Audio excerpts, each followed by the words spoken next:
No sermon? No sermon? Yay! No sermon. Never be that lucky. Just for that, I'm going to set a record tonight. The fastest sermon ever. Midnight mass. But seriously, I don't know if you can tell, but I have the flu. And so, in the interest of you having a Merry Christmas and a healthy start to your new year, I think I will wish you now a very Merry Christmas and a blessed New Year. And next year I'll meet you at the door and everybody gets a hug. Oh boy. Right? There you go. It didn't sell too well. All right. I want to begin with a word. The word this evening is clarify. Clarify. Let me clarify what I will not use this pulpit for tonight. In fact, you could say, I have never used the pulpit for this. Or I have never misused the pulpit for this. So the pulpit is now, some of you need to know, is something on the order of 169 years old. St. Mark is 169 years old. Pastor John Winkler addressed St. Mark, at the time I think it was called St. Peter and St. Paul, in December 24th of 1850, 10 years before the Confederates and the Union soldiers started shooting at each other. Obviously, again, not this particular configuration of wood, but St. Mark goes back that far. But I want to clarify, and there are a few people, Ricky and Robert Brannon amongst them, who will certainly appreciate where I'm coming from. And that is first and foremost in my attempt to clarify, is that especially in these politically charged times, there will be no mention of politics. Politics, which the truth is, and it is the truth, whether we acknowledge it or not, we literally bathe in it, whether we want to or not. And some of you have pointed out to me that it sometimes feels as if we're drowning in it, this absolute ongoing soap opera. So I promise you, this has never been a problem for me. There has never been, nor will there ever be, any veiled attacks against any individual or party, nor will there ever be any subtle defense of an individual or a party. Secondly, actually, the truth be told, I think I have somebody that I can talk about who's far, far more important and a lot more interesting. Now, secondly, disappointed some of you might be, this evening I will not talk about, or through rhetorical sleight of hand, work Prince Andrew into the Christmas story. It seems, truth be told, for some reason we seem as if we are supposed to be obsessed about him. And all I say about Prince Andrew, and I don't care what the Queen says, it's about time he gets a real job. That's what I think. And tempting though it might be, I'm not going to pick on that poor woman from Peloton tonight at all. That's it. I don't even know what the problem is, but oh my goodness.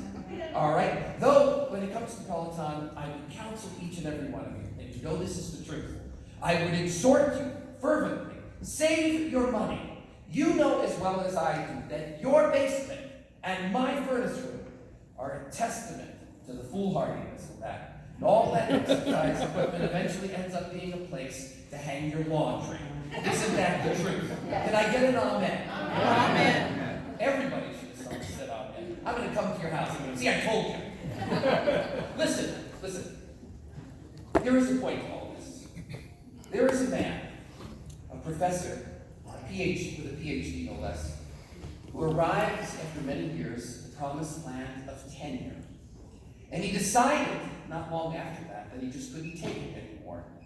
And so this gentleman down in New Zealand, a professor at the university there, literally turned around, walked out the door, and walked into the woods, and has been living off the grid for years. So listen carefully to what he says. He says, probably every 4 to 6 months I make a foray back to a small town to get some provisions, a couple of cans of beans, whatever it might be. And every 4 to 6 months before I go back into the wilderness, living off the grid, I always go to the local library and I check the news. And he says, what your mother told you and what you've heard other people tell you is the truth. Truth. The news never changes. The news never, ever changes. The names change, he says, and he would know better than any of us here. The names change, but the trajectory is essentially the same. And so, our culture teaches us to obsess, and obsess is literally the word. To obsess about all of these things that I have mentioned, and the truth is, I could be here literally till midnight adding to the list. But I thought what the pulpit was really for was to talk about Jesus Christ. So that's what I'm going to do. Eugene Peterson, who was a gentle, soft-spoken, humble, brilliant pastor, a translator of the message, tells a story as a little kid about a night many years ago in the wilds of Montana where he grew up. He was scrunched into the pew right next to his favorite uncle, Ernie. Now, Ernie, by his own admission, was a kind of lackadaisical agnostic. But though he lacked any religious commitment or fervor, he certainly wasn't going to let church stand in the way of being with his family on Christmas Eve. I think I like Uncle Ernie. Well, anyway, the service is going on, and here comes the offering plate, and Eugene, the little boy, is all ready with his nickel. And the plate comes to him, and in it goes, and the plate goes on. And Uncle Ernie is staring at him. He's staring at him with a sly smile. And he opens his hand, and in it is a neatly folded $20 bill. And he asks little Eugene, "What did you get?" "What did you get?" Peterson thought to himself, "My God, my Uncle Ernie stole from the church. My Uncle Ernie stole from the God he doesn't even believe in." And as it turned out, it was just a joke. But the question persists all these years and miles later. And so I asked myself, what did you get? Now, you guys are smart, and I'm not just trying to be patronizing or anything like that. You are. And I know somebody will say, just like a children's sermon, "Yeah, I know, it's Jesus. Now, pick up the pace, preacher, because I got eggnog waiting. Just wait a minute. In Isaiah, it says, "Unto us a child is born, unto us a son is given." This evening we gather for many reasons, but at the bottom of all of those reasons, we gather in the presence of one who is given to us. And admittedly, it is easy, very easy, to ignore him and even to dismiss him. After all, he's small and he's weak and dependent and vulnerable. First appearances doesn't look as if he has any kind of connections, and he certainly doesn't have any money. But the truth and the beauty of the gospel, as Martin Luther never tired of reminding us, is that so often the very diametric opposite is hidden deep beneath what appears on the surface. Which is to say, there is power here. And smallness doesn't equate or mean insignificance, ever. William Willimon talks about a man in a church he served who was always busy climbing the ladder of success. And he had an opportunity to meet with this man. The man wanted to unburden himself. And the man basically said to Willimon, he said, "You know, for many years I drank way too much. And in all my travels here and there and all the weekends I was gone, let's just say I had a tendency to interpret my marriage vows a little loosely." And he said, "One day I came home and I walked into a hospital. And they put a small, little, vulnerable girl in my arms. And it rocked my world. She reached into him and reached into a place so deep that he said in time I truly became a different person. It was in the presence of someone given. This little, powerless girl claimed him, claimed his heart, his life. He said the only words I could use are rebirth, like I was born again."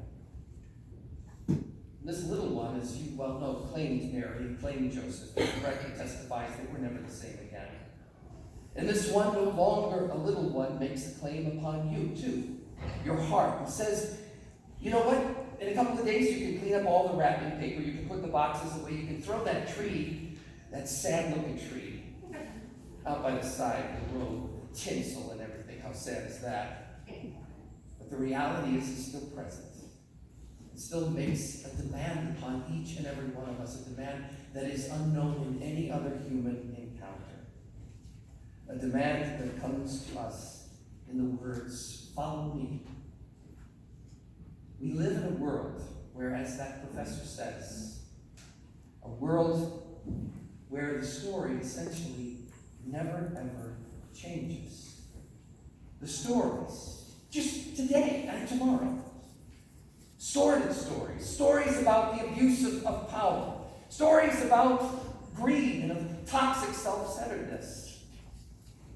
That woman with everything to live for, what was she, 47? What was her name? Quintal? Yeah. Quintal? And somebody just ended her life in such a cavalier fashion. Hey, I know it's late, but wake up. It's been going on forever and ever and ever. The story never changes, my friends.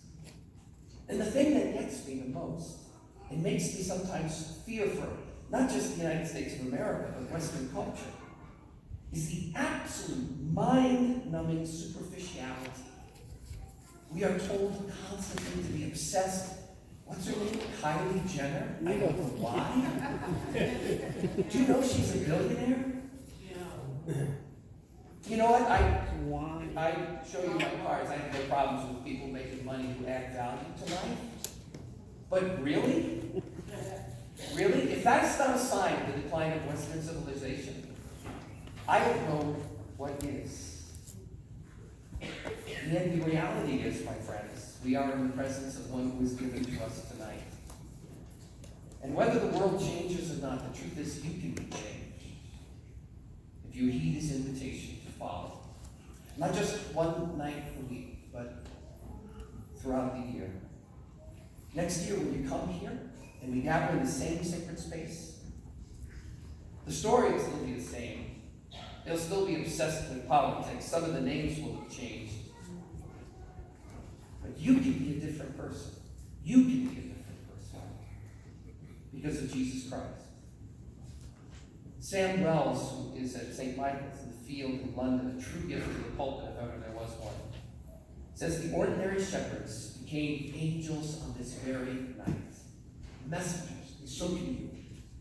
People with a mission, people with a message of life and love and hope, that the world that is caught up in the same old story so desperately needs to hear.